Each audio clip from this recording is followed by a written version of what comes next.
고린도교회 성도들은 우리 예수님을 만나고 나서 새로운 생명, 새로운 관계, 새로운 비전을 갖게 되었습니다. 이제 그러면 기존 관계들은 어떻게 해야 되는가 의문이 생길 수밖에 없고요. 결혼 생활 유지해야 되는가? 내가 종인데 종의 위치에 계속 살아야 되는가? 이제 이런 고민이 생길 수가 있습니다. 이에 대해서 사도 바울은 부르심을 받은 그 자리에서 그대로 잘 살아라 말합니다. 종은 죽게 하듯 주인에게 하면 되고요. 자녀는 주 안에서 부모를 공경하면 되고 아내와 남편은 서로 복종하고 사랑하면 됩니다. 고린도 교회 성도 중에 어떤 이에는 방언이 터졌습니다. 처음 들어보는 언어로 막 기도합니다. 어떤 성도는 이거 손을 놓고 기도하는데 그 병자가 낫기도 합니다. 어떤 이는 귀신 들린 사람이 왔다가 귀신이 쫓아나가기도 합니다. 참 이런 놀라운 초월적 능력을 이들은 생전 처음 경험하는 겁니다. 주위에서 본 적이 없습니다. 이거 어떻게 해야 됩니까, 이거를? 자, 그래서 고린도 교회 성도들이 사도 바울에 질문한 겁니다. 그래서 사도 바울이 답합니다. 신령한 곳에 관하여는. 이 관하여란 말은 너희들에게 질문했는데 내가 여기에 답을 한다. 자, 사도 바울은 먼저 이들이 성령을 받기 전 어떤 삶을 살았는지를 말합니다. 2절 너희도 알거니와 너희가 이방인으로 있을 때 말 못하는 우상이 끄는 그대로 끌려갔느니라. 구원받기 전에 이들은 어떻게 살았습니까? 우상이 끄는 대로 끌려다녔습니다. 우상은 나무 짝대기입니다. 아무것도 아닙니다. 그런데도 우상을 매개로 해서 마귀가 역사하고 있는 거죠. 불상은 아무것도 아니에요. 사람이 만든 거예요, 그거. 그러나 마귀가 그 불상을 통해서 역사하고 있다고요. 마귀는 속이는 자입니다. 우상이 무엇이 줄 것처럼 우리의 마음과 생각을 속여서 주관하려고 합니다. 그러나 복음을 받아들이고 성령을 받으면서 진리를 알게 되었습니다. 마귀를 쫓아내게 됩니다. 예수 그리스도를 붙잡게 됩니다. 하늘의 권세를 갖고 살게 된 겁니다. 자, 그래서 과거에 이랬습니다. 우리는 과거 여러분 과거 한번 돌이켜보십시오. 어땠는지요? 자, 그리고 나서 사도 바울은 성령의 영역 안에 있다는 가장 중요하고 확실한 근거를 말합니다. 은사는 그 이후고요. 방언으로 기도한 건 그 이후고, 병 고치는 건 그 이후고, 성령의 우선적이고 근본적인 역사가 어떤 것인지를 우리에게 말씀합니다. 3절. 그러므로 내가 너에게 알리노니 하나님의 영으로 말하는 자는 누구든지 예수를 저주할 자라 하지 아니하고 또 성령으로 아니하고도 누구든지 예수를 주시라 할 수 없느니라. 하나님의 영, 성령. 하나님의 영과 성령 같은 영인데 그 성령께서 우리에게 역사에서 나타나는 게 뭐라고요? 두 가지라는 겁니다. 하나는 예수를 저주할 자라고 하지 않습니다. 이 말은 무슨 뜻이냐면 예수를 육신으로 알지 않는다는 겁니다. 역사 교과서에 나오는 그 예수님으로 아는 것이 아니라는 겁니다. 예수님은 십자가에 달려 돌아가심으로 저주받은 인생이라는 그게 역사적인 거죠. 우리는 그렇게 알지 않는다는 겁니다. 그 십자가는 나를 위한 대속이었고 십자가 때문에 우리는 하늘 보좌를 갈 수 있게 되었고 그래서 예수님이 그 일을 이루셨다는 것을 우리는 안다는 거예요. 육신으로 보는 예수님이 아니라는 게 성령의 역사입니다. 유대인은 표적을 구합니다. 헬라인은 지혜를 찾습니다. 우리는 십자가에 못 박힌 예수 그리스도를 믿고 전하는 자입니다. 저주할 자가 아니신 거죠. 또 성령으로 거듭난 사람은 예수를 주로 고백합니다. 예수님은 하나님의 아들이십니다. 여러분 오늘 사도신경 고백한 그대로입니다. 죄와 사망에서 건져내시는 구세주입니다. 산자와 죽은 자를 심판하러 오실 분이 예수님입니다. 이분이 주입니다. 이 고백과 헌신은 그냥 된 게 아니죠. 예수 그리스도 안에 있는 그 영광을 아는 빛을 비춰주셨기 때문에 우리가 이 고백을 하는 겁니다. 사도 바울이 전도를 듣고 한 게 아니에요. 말로 된 게 아니에요. 이거는 성령의 역사로 된 거예요. 요한복음 6장 6, 7절. 육으로 난 것은 육입니다. 육으로 나서는요 예수님을 그냥 저주할 자로밖에 보이지 않습니다. 그러나 영으로 난 것은 영입니다.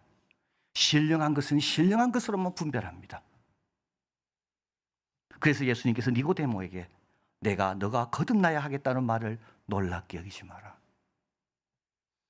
성령 받은 것임을 확실할 수 있는 근거 내가 성령의 영역 안에 있는 자이고 구원받은 자임을 확신할 수 있는 그건 뭐라고요?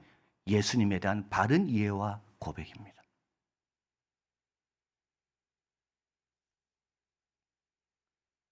하나님의 영으로 말하는 자는 누구든지 예수를 저주할 자라 아니하고 성령으로 아니하고는 누구든지 예수를 주시라 할 수 없느니라.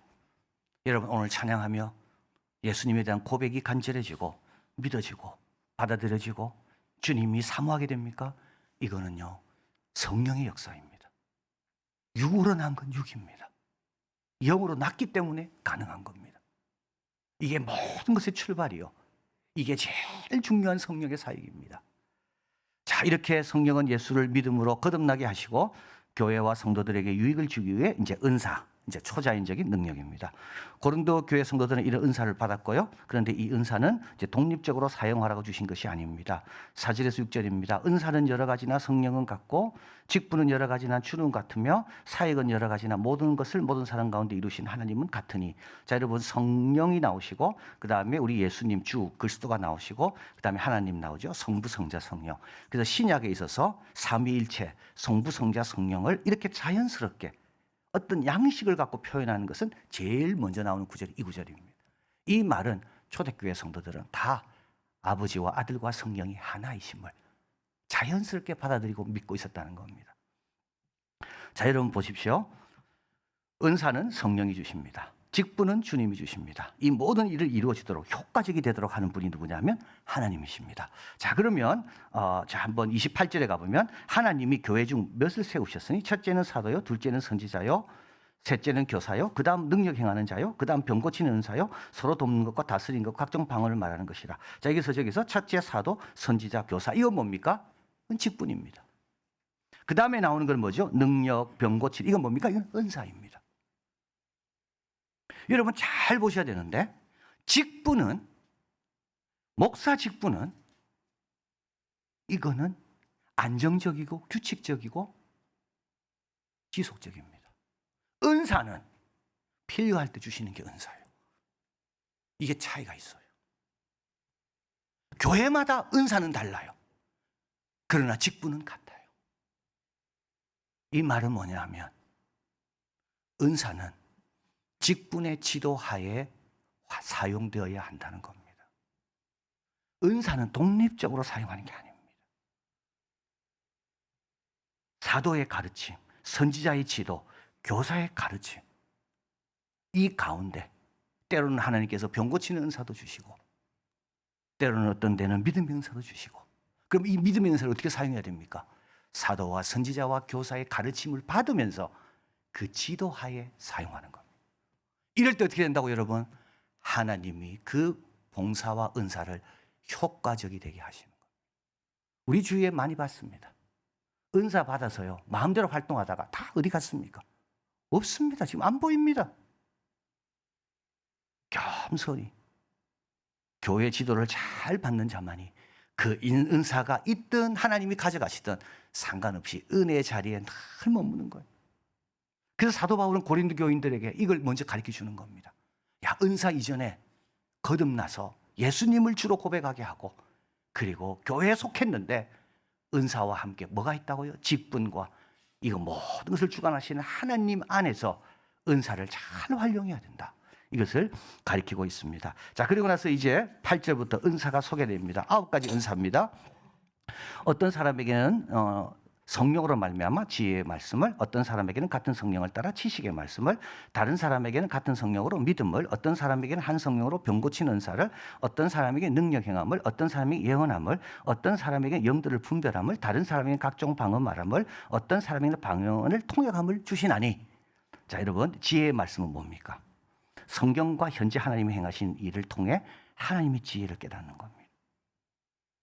자, 십자가를 하나님께서 우리에게 맡기셔요. 근데 싫었어요. 내가 보기에는 이 십자가는 너무 피하고 싶은 거예요. 근데 십자가에 뭐가 있다고요? 하나님의 지혜와 능력이 있는 거예요. 이걸 깨닫는 거예요. 하나님의 부르심을 보라 그랬잖아요. 너희 가운데 문벌 좋은 자가 많고, 이 하나님 행하시는 겁니다. 그런데 이 하나님 행하시는 걸 통해서 뭘 깨닫습니까? 아, 하나님께서는 문벌 좋은 자를 부끄럽게 하시는구나. 이 은사는 누구에게 있었을까요? 제가 볼 때 사도 바울에게 있는 겁니다.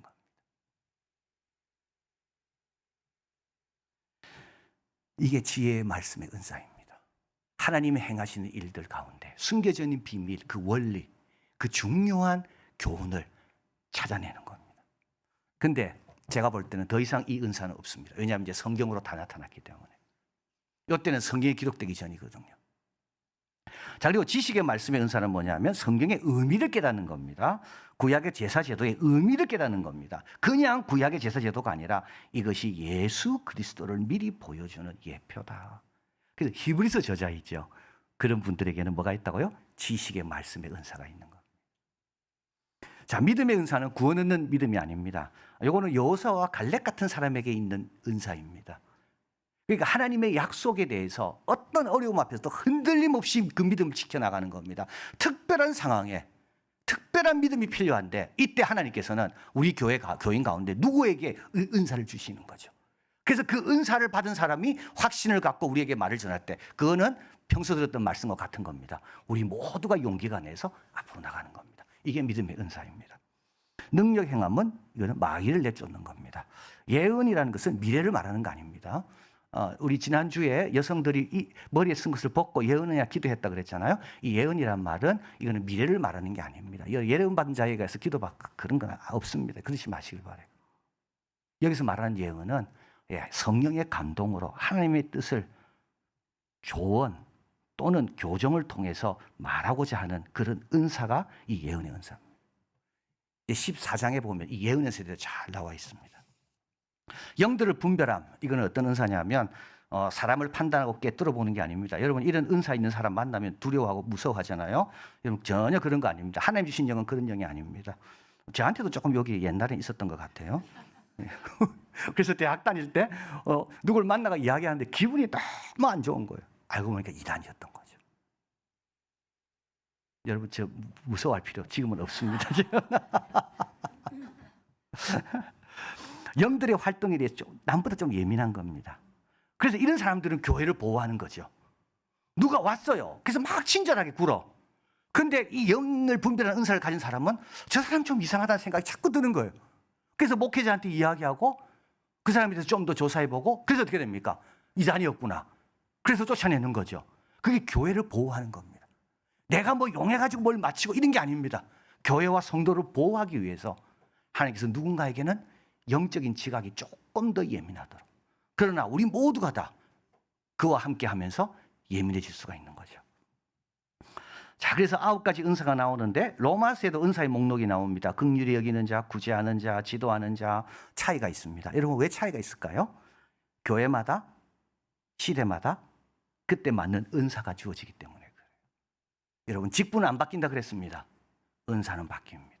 로마에 있는 교회들에게는 하나님께서는 이런 은사가 필요해서 주시는 거고요. 고린도에 있는 교회는, 예루살렘에 있는 교회는 교회마다 다 처한 형편이 다르거든요. 성도들의 상황도 다릅니다. 그리고 또 사도 바울이 이 서신을 쓸 때 이런 은사는 좀 강조하고 싶어요. 이 교회에.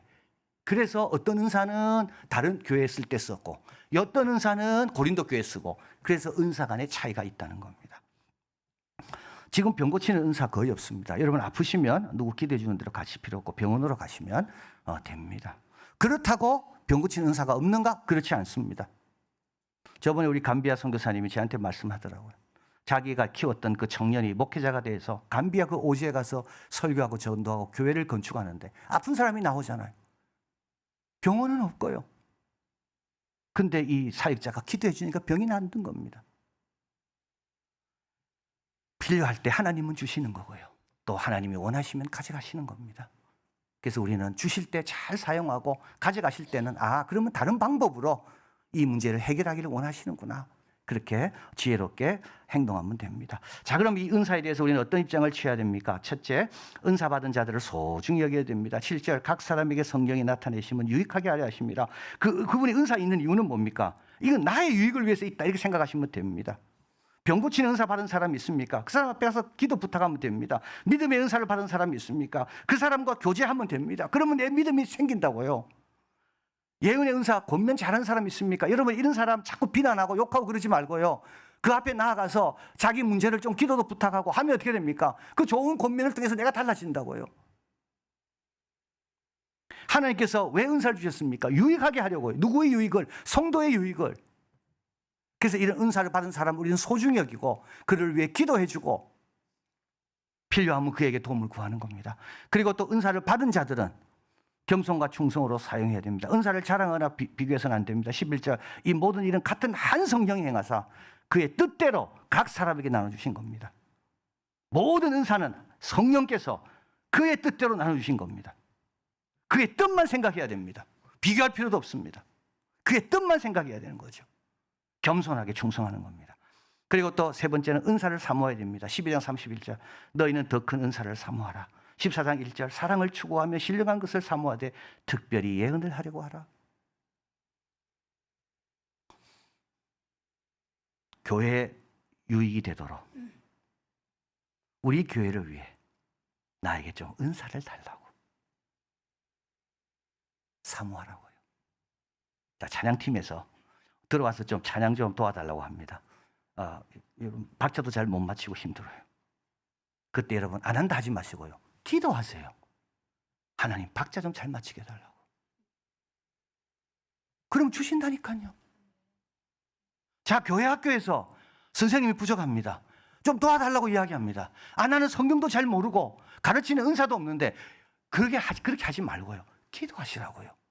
은사를 사모하라 돼 있잖아요. 하나님 우리 교회 학교가 이런 도움이 필요합니다. 하나님 나를 도와달라 그러는데 하나님 내가 도와주고 싶은데 은사가 없습니다. 그럼 어떻게 하라고요? 기도하라고요. 은사를 구하라고요. 그러면 주시는 겁니다.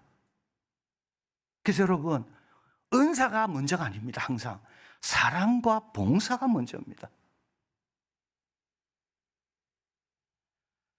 고린도 교회는 과거 말 못하는 우상에 끌려다는 자였습니다. 그러나 지금은 예수님의 주되심을 확신하고 성령의 은사를 받아 교회를 섬기고 있습니다.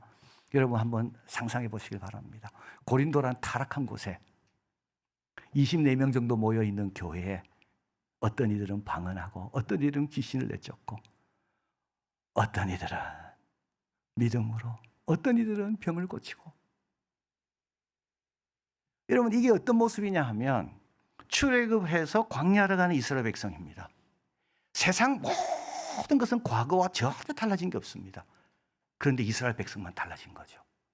만나를 먹고 있고 불기둥 구름 기둥이 그 위에 내리고 있는 겁니다. 이게 고린도 교회고 우리 교회입니다. 세상은 이전이나 지금이나 달라진 게 하나도 없어요. 그러나 우리는 달라진 거죠. 오늘도 은혜를 사모하며 초월적인 능력과 은사를 통해서 서로 세우고 섬기고 주님의 몸된 교회를 세워가는 겁니다. 에베소서 2장 19절 그러므로 이제부터 너희는 외인도 아니요 나그네도 아니요 오직 성도들과 동일한 시민이요 하나님의 권속이라. 이렇게 구별된 자들입니다. 우리를 구원하시고 놀라운 삶을 허락하신 하나님께 늘 감사하시고요. 계속 주를 높이시길 바랍니다. 예수님만이 주님이십니다. 계속 선포하시길 바랍니다. 그리고 성령의 인도함을 따라 믿음과 충성으로 주님과 교회, 성도를 잘 섬기는 우리가 되기를 바랍니다. 사랑의 하나님 감사합니다. 세상은 과거나 이전이나 하나도 달라진 거 없습니다. 여전히 말 못하는 우상에 끌려가고 속고 살고 마셔도 목마를 수밖에 없는 그 물을 찾아 방황하고 있습니다. 그러나 우리는 생수를 만났고 예수님을 만났고 성령으로 인하여 십자가에 달리신 예수님이 내 구주고 나도 십자가에 달려야 되겠다는 각오와 헌신과 부활과 천국 소망 가운데 살고 있어서 얼마나 감사합니까? 더 이상 나그네도 아니요 소망이 없는 자도 아니요 그리스도 밖에 있는 자들이 아니라 우리는 이제 불기둥 구름 기둥 가운데 하나님이 택하신 그 순례의 길을 가는 구별된 영적인 은사로 충만한 자들입니다. 이걸 늘 기억하고 예수 그리스도를 이 세상 한가운데서 주라고 선포하고 그리고 주님이 주신 이 은사들 주님이 주실 때 겸손과 충성으로 잘 감당해서 서로를 세우며 주님이 기뻐하시고 원하시는 그런 귀한 일에 우리 모두가 쓰임받는 우리 복된 자들 다 되게 하여 주시옵소서. 예수 그리스도 이름으로 기도하옵나이다. 아멘.